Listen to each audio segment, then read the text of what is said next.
Hi, this is Hans from Request for Music with the new XINGSHI movie. Um, if I would want to use XINGSHI as sort of a wavetable, it's obviously not a real wavetable. I don't have the option to put samples in, but still have those frames.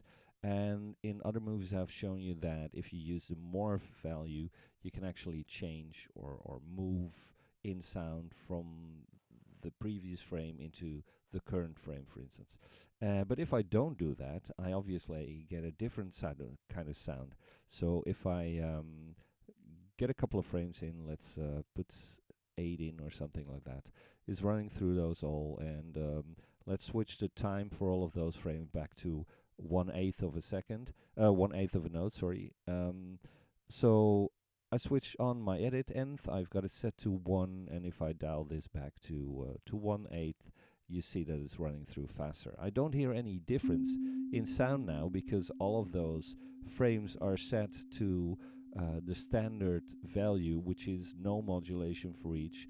But anyway, that means that if I would now dial in a couple of those others, say that for instance I would want to change every second frame to a different setting, I could switch off my edit nth, go into my second frame now, switch on edit nth again, and maybe dial up to 2, so you see that it's going to change frames 2, 4, 6, etc. So that means that if I dial my modulation up now,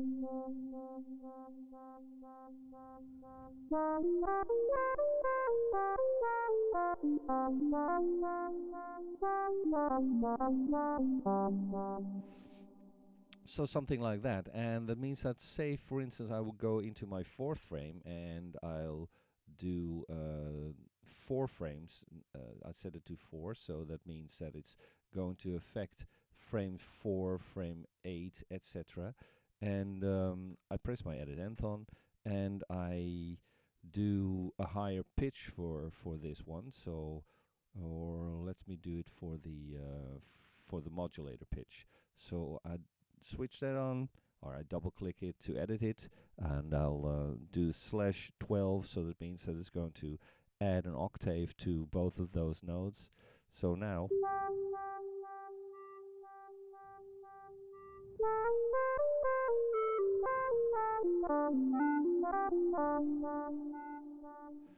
and I've got it set as continuous at the moment, and I could obviously have switched this to reset, and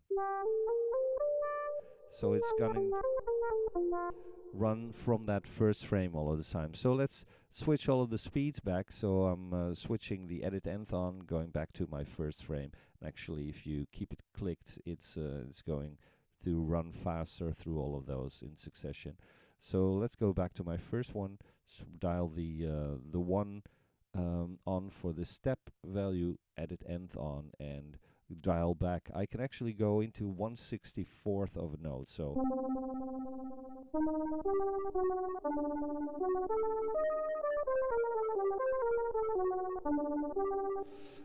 and maybe you want to give your first frame a bit more of modulation value, or maybe noise or whatever, to have it stand out as the first one. So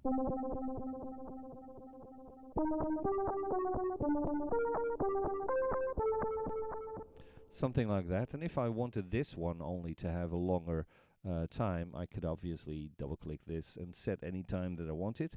And again, I can actually do that by setting a value like 1/4, for instance. So something like this, and it will change.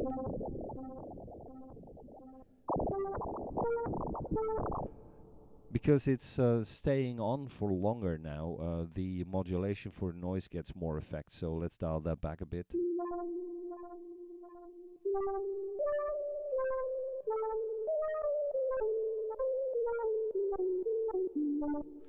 So something like that. And actually, for the time, there's also the option, say that I had all kinds of different sounds, so that, or sorry, different length. So just go through those. Second one is 1/64th.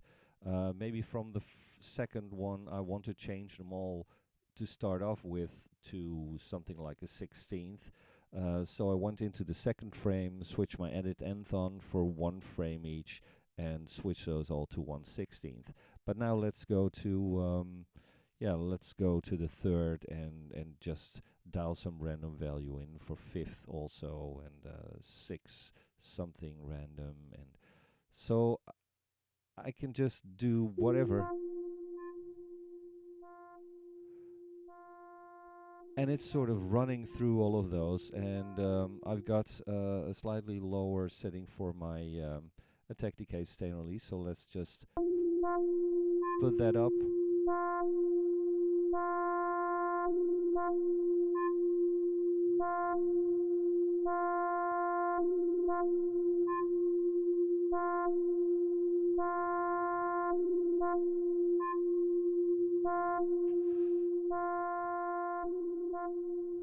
So as you can tell, it's running through all of those notes, and once it reached the eighth, or once it reached the end of the eighth note, it's just going into the first one. So you can get sort of a wavetable-y kind of thing there. So yeah, that's it for now, and I'll be back in the next one. Cheers!